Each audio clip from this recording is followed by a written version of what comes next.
Hey everyone, welcome back to The Moment Live. We're back in the studio. I'm back with my bestie, Rebecca Senenez. It's a Galentine's Day dream for us today. We do this. We showed up this morning and we were both in a red lip. And like truly, every time we show up together in the same place, we have like a weird, Yes.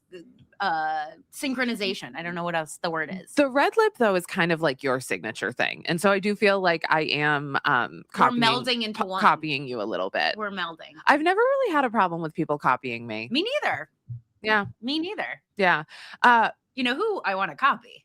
I know who I want to copy. Okay, It's our guest today. I can't. We met Amanda W. Timpson at a party at our friend Francesca's house, Francesca Ramsey, who, shout out to Francesca, coming on the show next week. Can't wait. But Nice.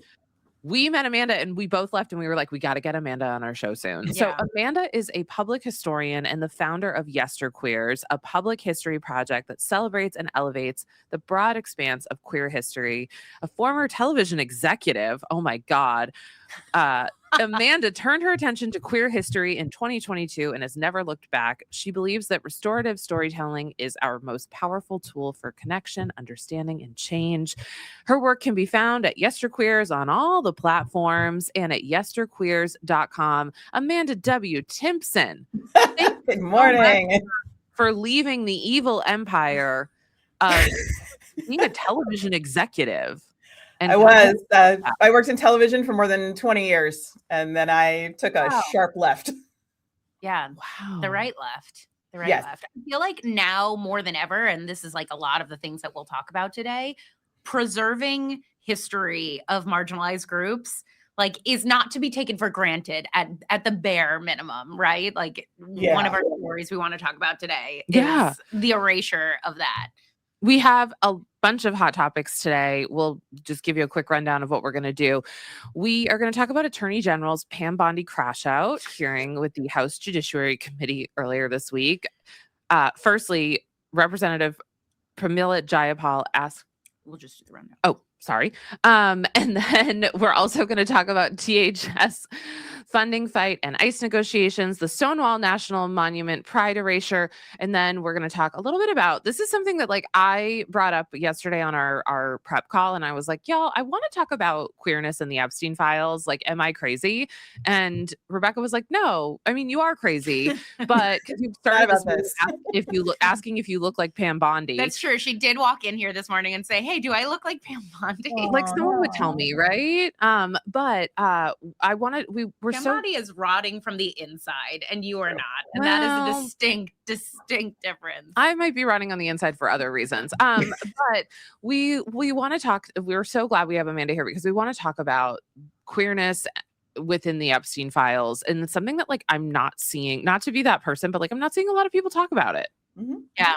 I know. I'm actually really curious about what Amanda has to say about this. But let's start off with my doppelganger, Pam Bondi. Okay, yeah. Pam Bondi crashed out in like truly epic form for an audience of one, as they say, for Donald Trump. We just wanted to sort of like go through some of these moments. So as a reminder, Pam Bondi is the Attorney General. And so she's at the head of the DOJ and is thus responsible for all of the redactions or not redactions, release, not release of the Epstein files. And so she was in front of the House Judiciary Committee yesterday.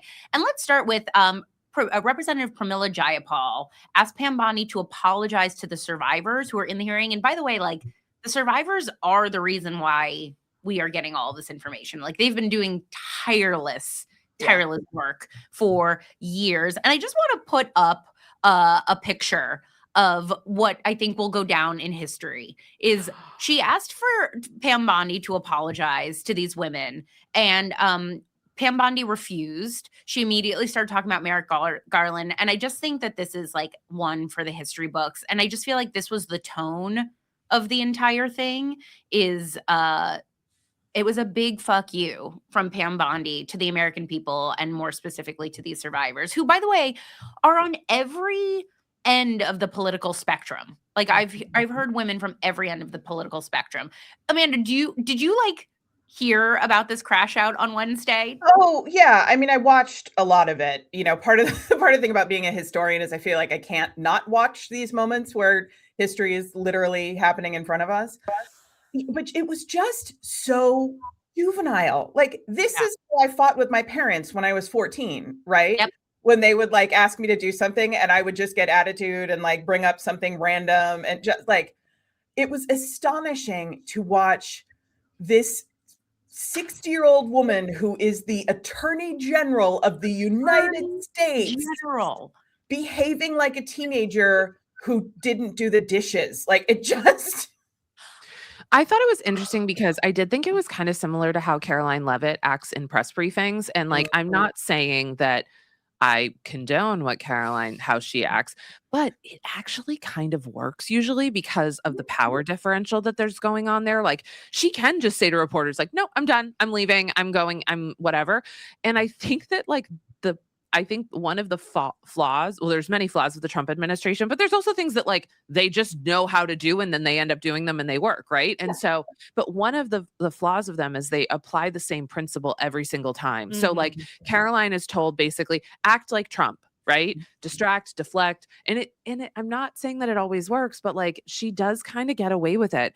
But Pam Bondi, I think, went in and was like, I'm going to go full Caroline Leavitt here. And it didn't work. She called Senator Jamie Raskin a washed up loser lawyer. She accused Republican Thomas Massie, who also, by the way, has been like a real hero of this, of getting the Epstein files out, having Trump derangement syndrome and being a failed politician. She gave hate to Culver City, by the way. All the places. Frame of reference for people, because like we're all LA based, right? And it's like, I was trying to explain it to someone last night. I'm like, you have to understand, like I'm not, but like there are places in LA that have higher rates of crime, right? Like, and Culver City is not one of them. Culver City is like truly a delight. If I want to go on a first date or like a lunch with somebody I want to impress, like the most like neutral possible lovely place would be Culver City. And so it was like, is that the only place you've ever heard of? Or I think she just thought it sounded bad. The last time we were in Culver City, we saw Jodie Foster. Oh yeah, we did. Like, and that is so Culver City coded. Like, so it's just, I don't know. I mean, it's fine.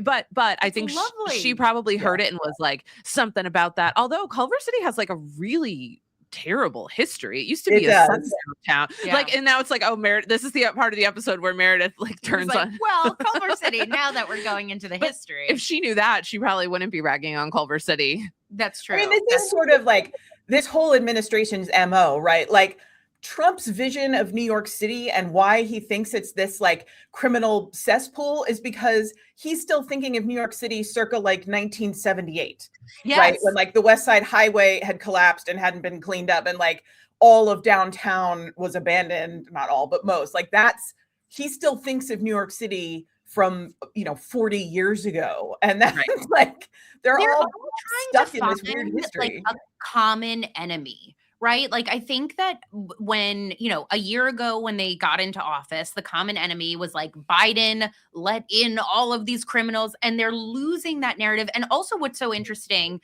is, especially with the Epstein files, these were all the people who, like I saw an old Pam Bondi ad for when she was going for a Florida attorney general, and it was all about like going after the sex traffickers in Florida, and you're like, wait a minute, hold on, wait a second.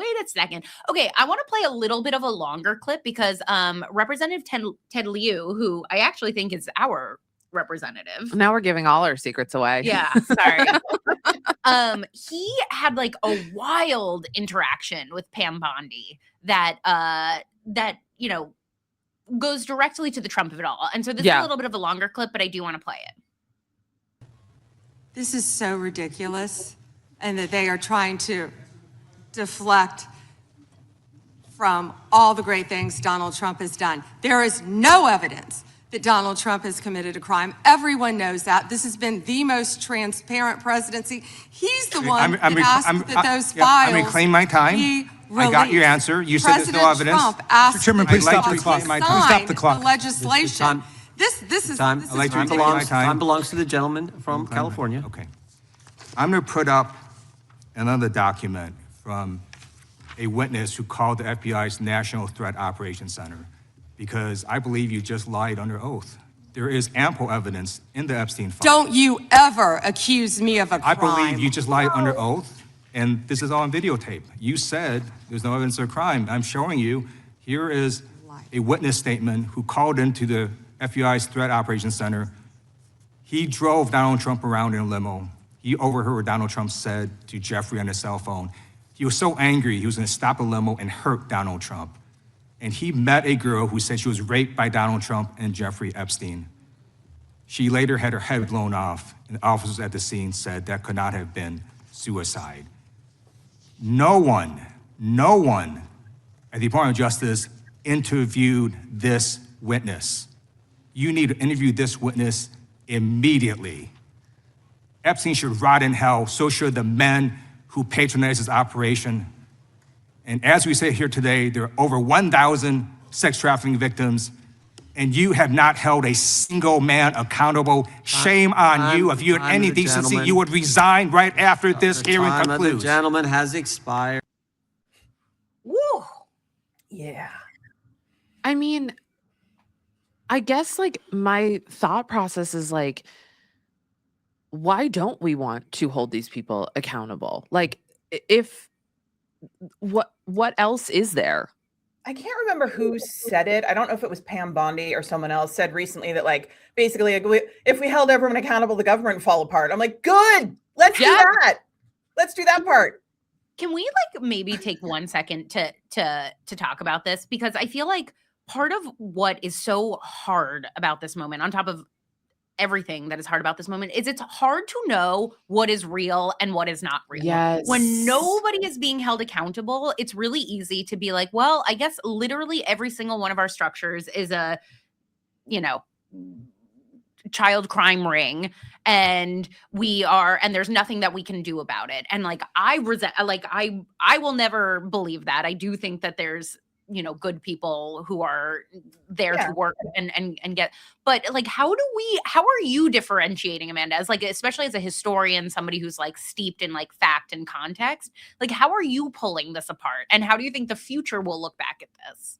I mean, one of the ways that I try to pull this apart is I look at as many sources as I can, right? Which is a luxury that I have because my entire job is about researching things and contextualizing information. So I have the ability to sort of dive deeply into stuff. And one of the things that is so difficult right now is that is not a thing that many people have time to do or are necessarily interested to do.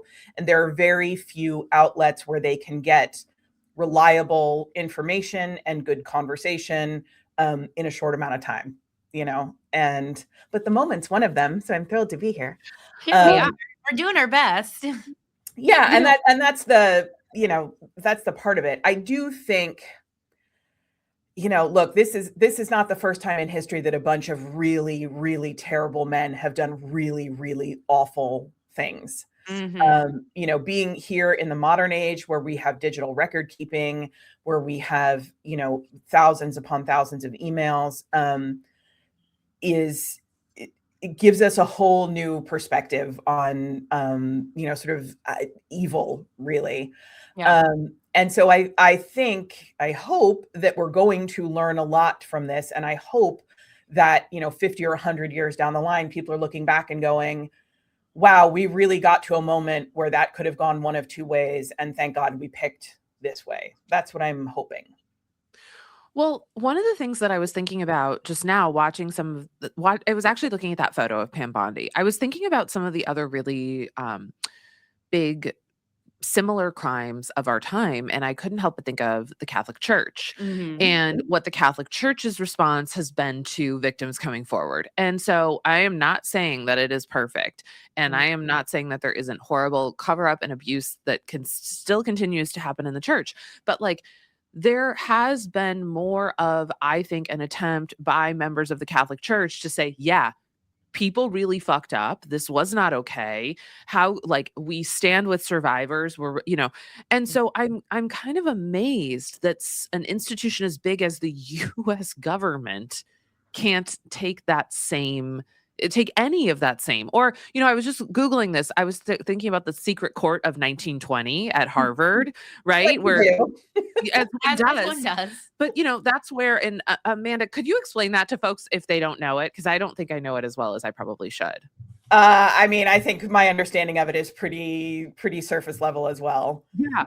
But, essentially there were people who were at Harvard and they were gay men and they were persecuted for that and investigated for that. And so I think that Harvard has really tried to reconcile that. I mean, it was back in the 1920s, so it's been a very long time. But like what we have seen is that like people end up eating shit for covering up sex crimes. Sometimes. So, and so why when we have this moment are we not taking that opportunity to be like, yeah, let's investigate this to the fullest, let's stand with survivors, let's hear what they have to say. Can I pull us maybe to our next story? Yes. I think this is actually a really good point. Yeah. So I just want to throw out there, the Trump administration this week removed the LGBTQ pride flag from Stonewall National Monument in New York City, which is where the first pride riot was. It's like the beginning of the gay rights movement. And by the way, like this is not the first time, like this is part of the Trump administration's modus operandi. They also took down a longstanding exhibit about slavery at Independence National Park, and Philadelphia is now suing the administration. The exhibit was where George Washington and John Adams lived, and honored the people who'd been enslaved by Washington, people who built our country, and had a timeline of slavery. And so like to that end of what you were talking about and looking back at history, I want to talk to you about this as a historian. Like, what is the aim of pulling down history, things like pride flags, I mean, the aim overall is to right all of these marginalized groups, all of these moments of abuse and greed and bigotry, and to just write them out of our story. Humans in general, but America in particular, has a special skill at rewriting our history. We see this with the American frontier, right? Like the American frontier was a place that was, very queer, very free, very,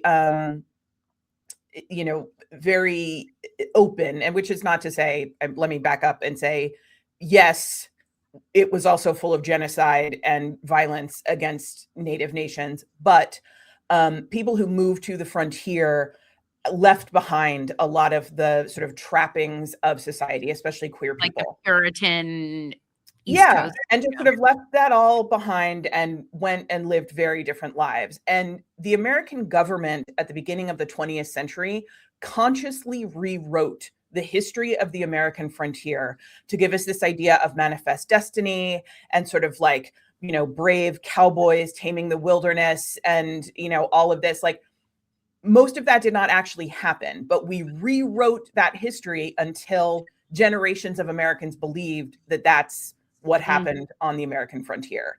And this is the Trump administration trying to do this. Like this thing with the flag at Stonewall, this isn't the first time they have messed with queer history in the National Park Service. Like, last year they were messing with all the websites and like changing language and erasing trans people and then putting trans people back and then erasing bisexual people. And so they're trying to erase queer people and Black people and immigrants from our national story to build this sort of blood and soil ideal of America that has never existed and should never exist.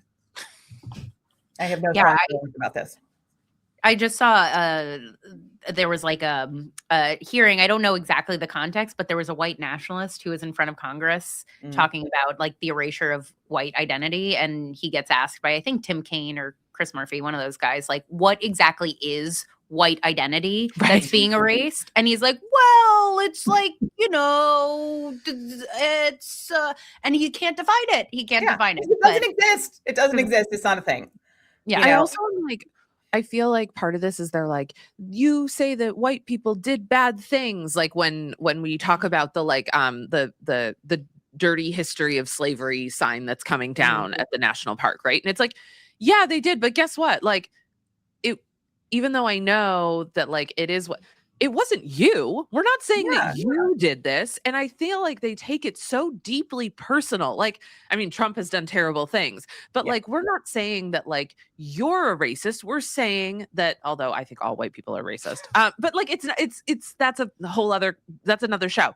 But what we're not saying that you enslaved people. We're saying this is our history and this is how we got here. And let's look back on it. And like, why is it so scary for people to look at history that's like, yeah, it might be part of like the identity group that you belong to, but you didn't commit it. You didn't own enslaved people.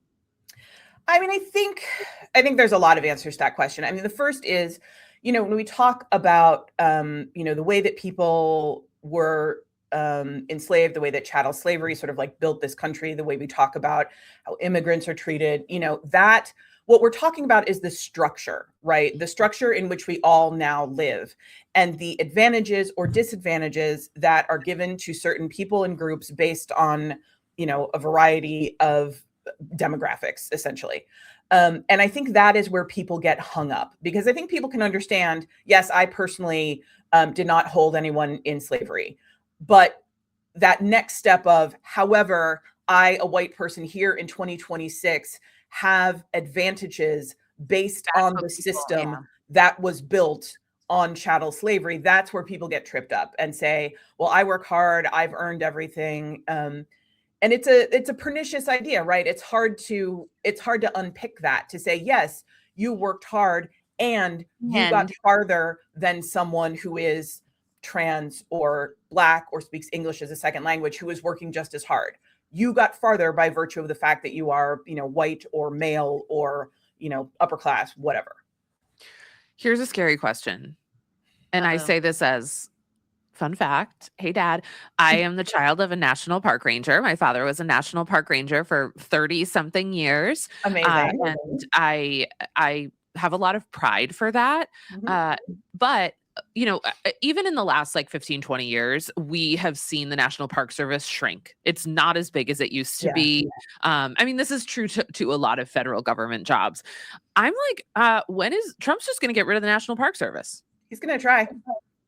Yeah, he's going to try.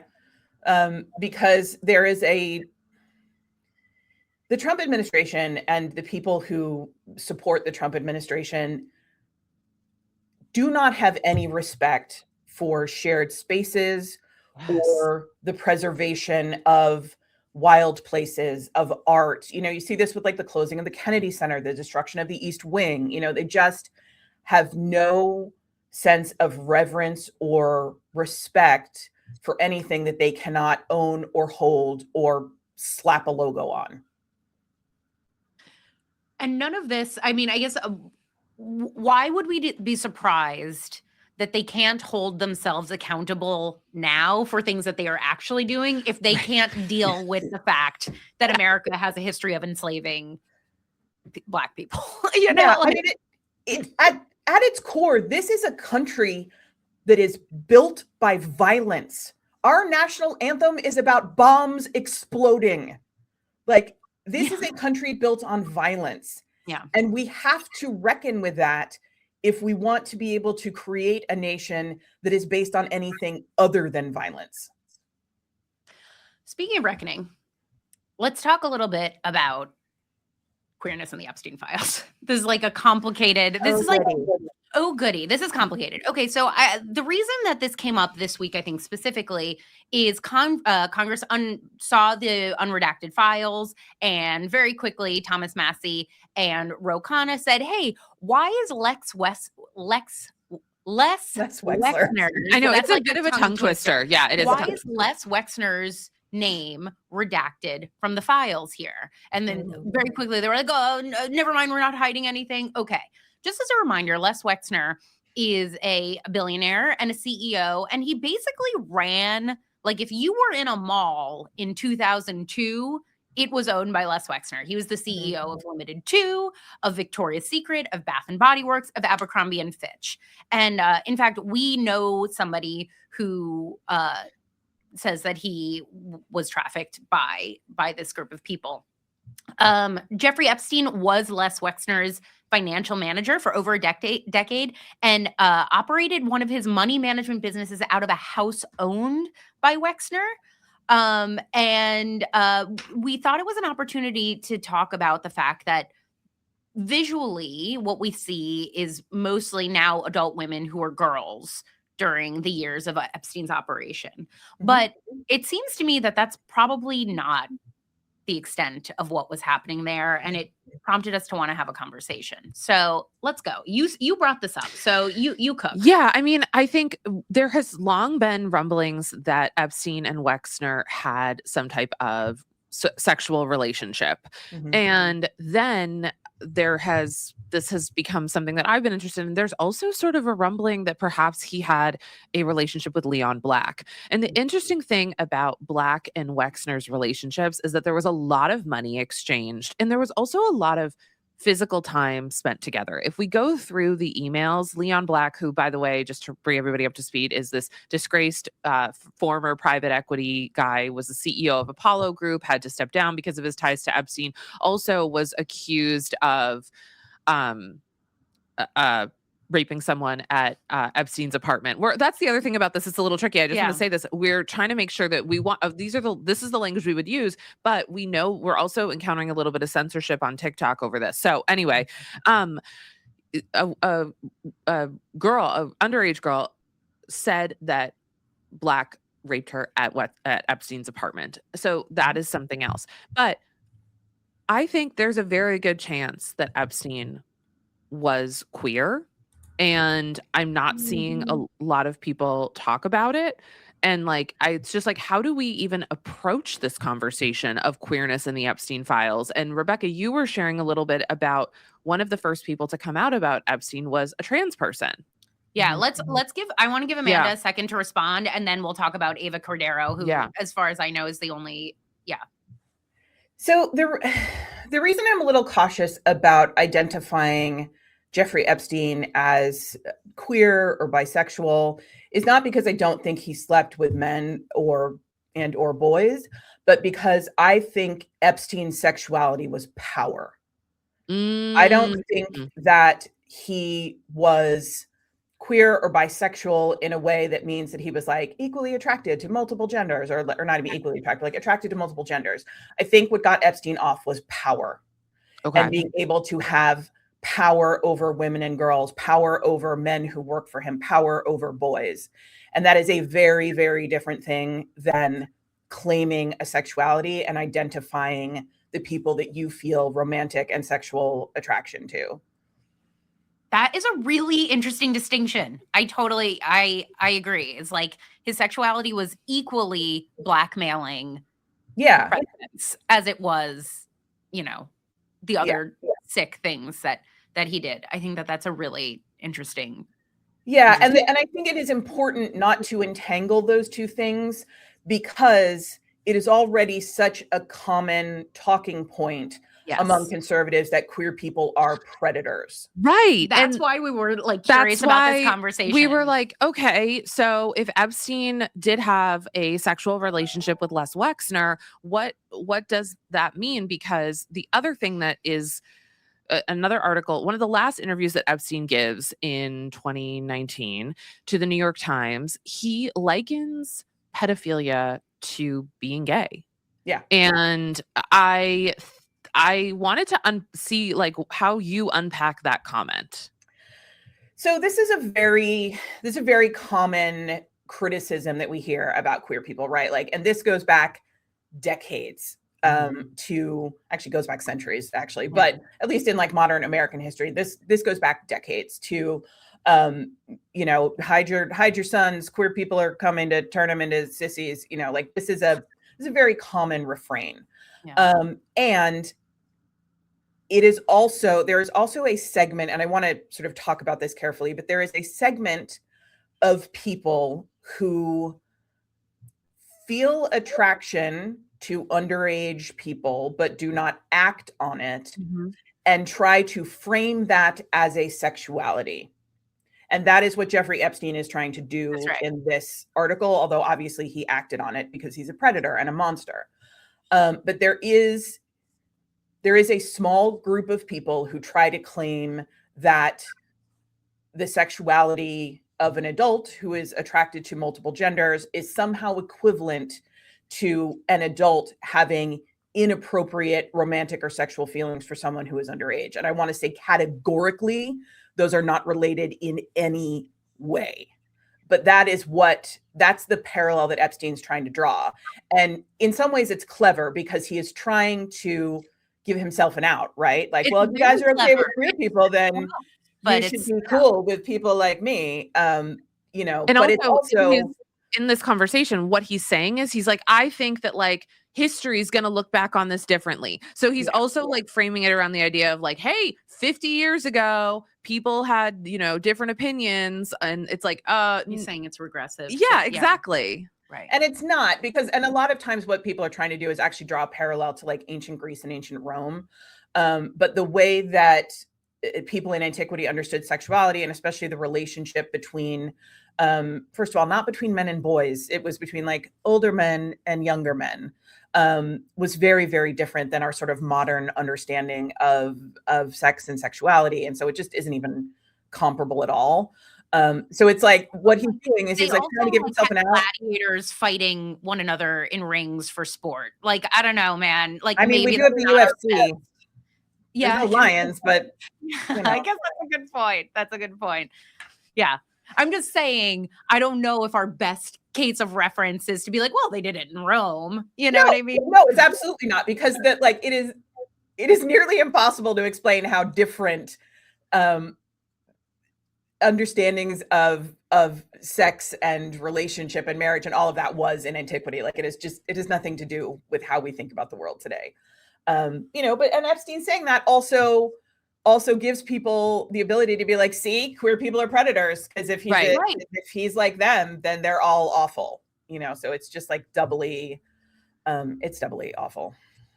Which, by the way, is, I think, you know, you've made the point. I think that there is part of what they're trying to do in this weird way is like sanitize this whole thing. Even with, you pointed out, they're no longer calling it the Epstein Files. They're calling it the Epstein Library. And I feel like there's, oh my God, I'm obsessed with this. And you know what? If you left me a comment and said that I was overreacting about this, I'm here to categorically say, fuck off. Because this is like a special interest of mine. The Department of Justice website is called, like, has it as the Epstein Library. Okay. And that is not what we've been calling it for years now. We've been calling them the Epstein Files. And so, like, you know, the interesting thing to me about Republicans is like language matters when they want it to matter. When you say like, hey, we're going to change this racist mascot's name, they're like, no, I'm 7. That's my favorite team. Like, that's how they react. But then when they do things like this, they're like, that's just a word, right? Who cares? But somebody said to me like, well, it's called the library because it's searchable. And I was like, oh, it's not searchable. It's not searchable. If you're like EFTD640 black line, I've gone to the library. Okay. That's not the experience. And so files are also searchable, by the way. Like, that's not right. Well, but that also, like, it's very clearly that, you know, Kash Patel, Dan Bongino, like, there are distinct people in the JD Vance who built a media career saying release the files, who are now in control of said files, who will not release those files. And so now it's the Epstein Library, you know, like, which also, by the way, when we were talking about this is like a broader conversation, is this reminded me of how they rebranded the Clinton scandal into the Lewinsky scandal. Is like they do all the time. I'm gonna die mad about that. And also, I was thinking about the word scandal, right? Yeah. Like, you know, and I'm not saying that there weren't things that were, you know, terrible about that around power dynamics, but like scandal is such an interesting word. That, yeah, like, I mean, because it's tittillating, right? You say scandal, and people are all automatically are like, "Ooh, you know, we want it, a little sexy, a little dirty." Right. And so, but also to go back, like my husband brought this up. The thing that a president wants most is a library. Maybe Yeah. not the, but that's like such That's a the that's capstone the since- thing that yeah, you since achieve. FDR. That's a You good get point, a Mike. library. I know it was a good one, right? Right, Mike? Occasionally the straight men know what's up. I know. Not in this house. You guys, he told me, he looked me straight in the eye and he goes, this was the other day. I told you this. He looked me dead in the eye and he goes, I have no idea what happened to Nancy Guthrie. He's like, you and the nation, Mike. You and the nation. like, first of all, sweetie, take a breath. Take a breath on you. Okay. I don't know what I happened. don't know. Like, I was like, dude, no one, if we knew what happened, Nancy, like, if you knew, I'd send you right to Tucson. Yeah. Right. Anyway, but I thought that was a really good point. And I also think that libraries, Amanda, hear me out. I think libraries are inherently queer. Oh yeah, I think so. Yeah. Well, yeah, I agree with that. I mean, look, I love a library. I am doing an event at a library tomorrow that I'm so excited about. Oh, we got fun. What's the and event? Do you the- want to tell us, or is it? I'll tell you at the end when we talk about the moment. Yeah. Oh, okay, perfect. Yeah, that's your moment. Yeah. But the thing about, when you hear library, you think, preservation of information, you think archives, and it, like, I think library to a lot of people sounds a little more like elevated, Right? It's a That's what third you were saying. space. Elevated. Libraries are a third space too. And I'm like, guess what's not a third space? Epstein The Island. files about Jeffrey Epstein being literally like a cartoon villain, and I mean that in the like the things that he has done are so unbelievably vile that it is just it's hard to believe. Going back to this idea of like, there are all but certainly boy and men victims, survivors of this situation, of this, I don't even know what to call this like conspiracy. Yeah. Can you talk a little bit about, like, perhaps why we haven't seen that as like that even in a taboo world, it is even still too taboo to include boys and men. Yeah. I mean, I don't know if you listened to any of the Sasha Riley interview. Okay, let's talk about it. Can we talk about that for a second? Yeah. You cook, but the answer is yes, and I'm so curious what you think about it. Yeah, so I like, full disclosure, I am a survivor of a violent CSA, so I had to work my way through those Sasha Riley interviews in like small pieces. But I did listen to the whole thing, and the one thing that he said someone said to him that has just been stuck in my head is he said that he was told that he was safe from being, like, murdered because boys were harder to find.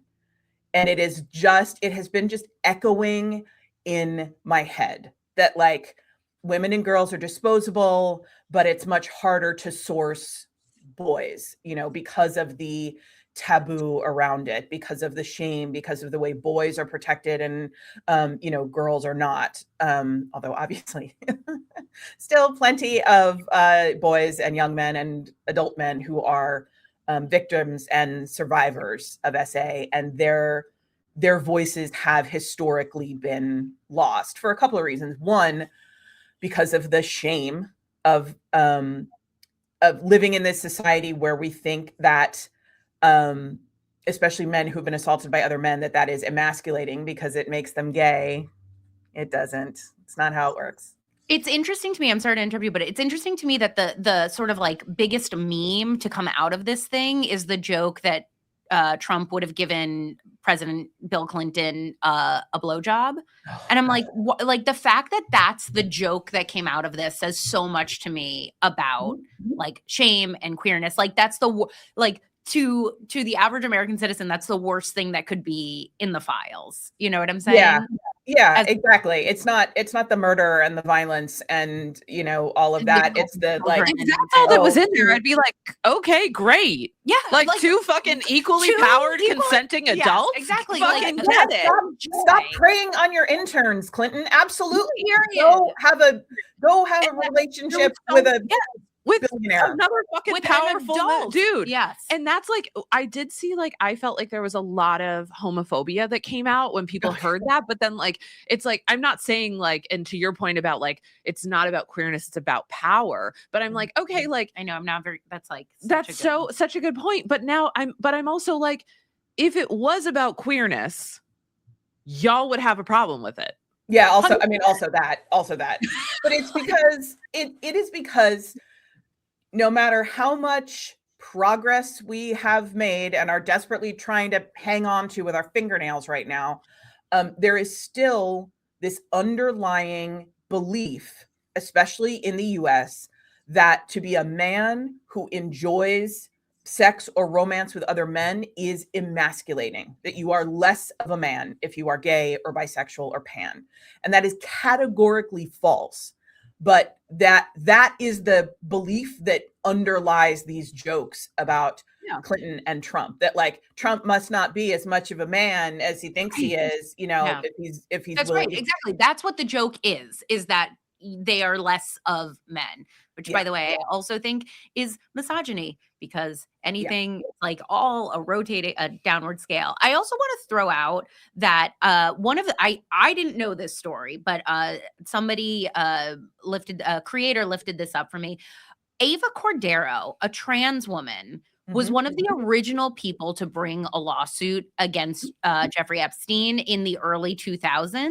Yeah. And the New York Post reported on it, but they reported on they outed her as trans. And so the scandal of the story became her trans identity and not the fact that Jeffrey Epstein had sexually assaulted her at age 16. And that's something that I wanted to talk about is like, one, like, I'm sure there are more trans women, but the fact that like that this couldn't have come out because those who were reporting on it only saw it as, you know, as they reported as a freak show, you know, as opposed to like a true child's, a girl being assaulted. Yeah. I mean, it's disgusting. And we, you know, certainly we always like to make the victim the story, especially when it's a victim of someone who is, you know, powerful and or beloved.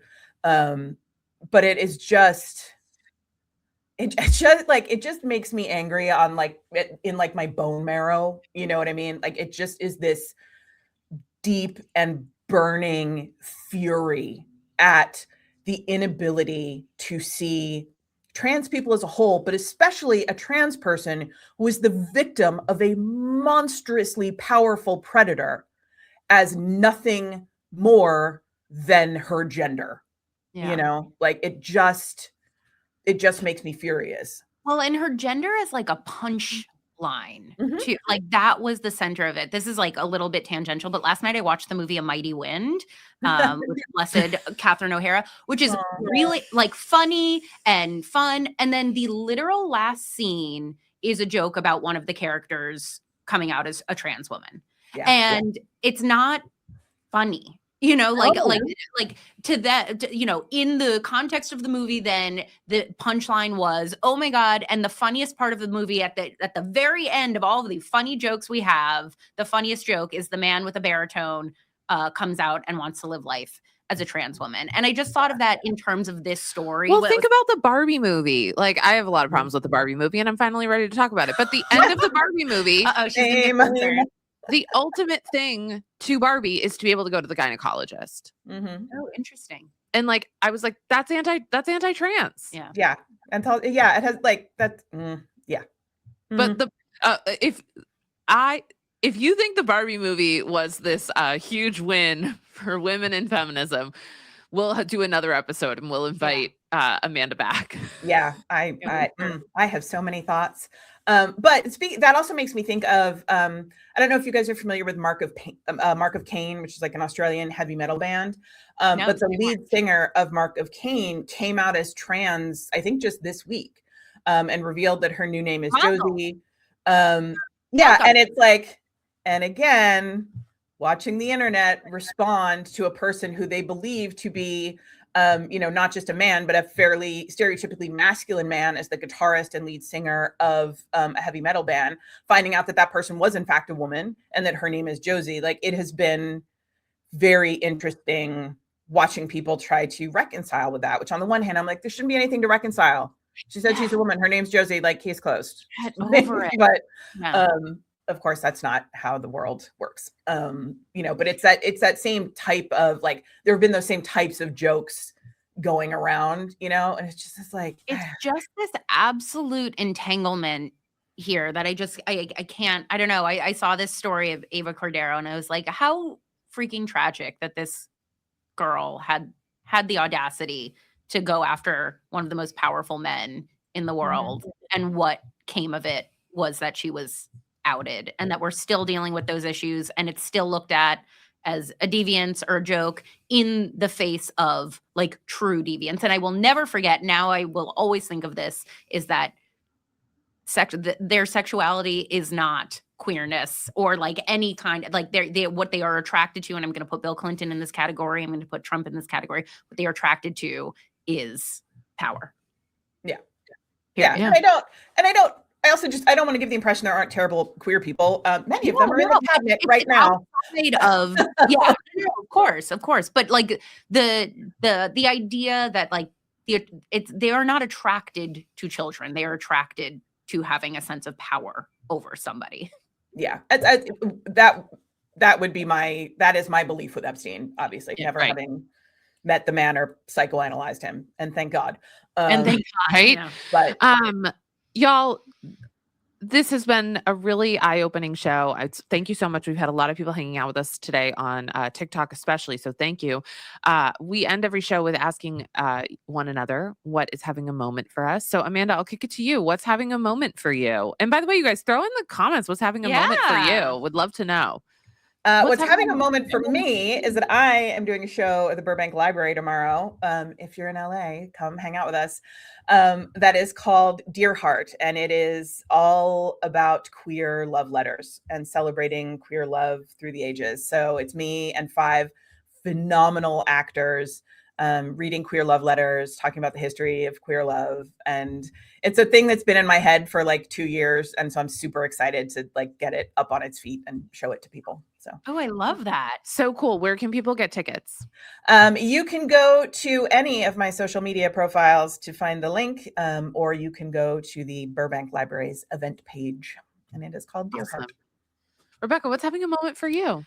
I'm having, like, a little bit of a pre-moment, which is that the America's Next Top Model documentary is coming out on Monday. Oh, I can't wait. I know. Oh, I can't wait. It's going to be, I mean, like, that's one of those things where, like, I look at it, I'm like, I knew at the time this was bad, like, I knew this is not good. And yet we all sort of, I mean, like, this is true of all of these things. Like, we all sort of, like, fell into it, and we're like, well, I guess we all need to be stick figures, and, the things they did on that show. I think we are going to have memes to last us the rest of this generation out of, Miss Jane's face. And, the amount of, like, we're going to have memes forever. And that's what's having a moment for me is Monday night. I will be locked in. Yeah. Okay. We can talk about it on Tuesday. And on Tuesday we can talk about it. I'll tell you what's having a moment for me. I'll keep it really short and sweet. He might not solve the Nancy Guthrie case, but I do want to give a shout out to, and I'm not like a husband girl. I don't talk about my husband all the time. No, I'm not true. like I am, but like I didn't even know you were married until today. So either.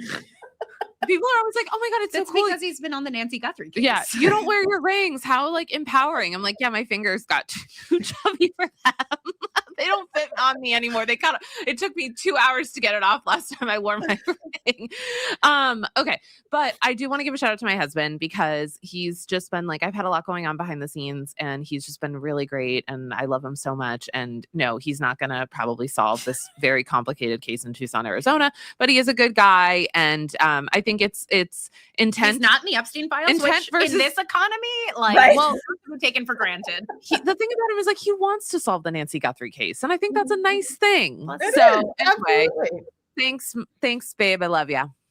And Aw. thank you, everybody. Thank you to Amanda W. Timpson, who's a brilliant historian. Amanda, really quickly, where can everybody find you? At Yesterqueers on all social media platforms and at yesterqueers.com. And hopefully back here in studio with us again in the future. Yes, please. Bye, everybody. Bye. See you Tuesday.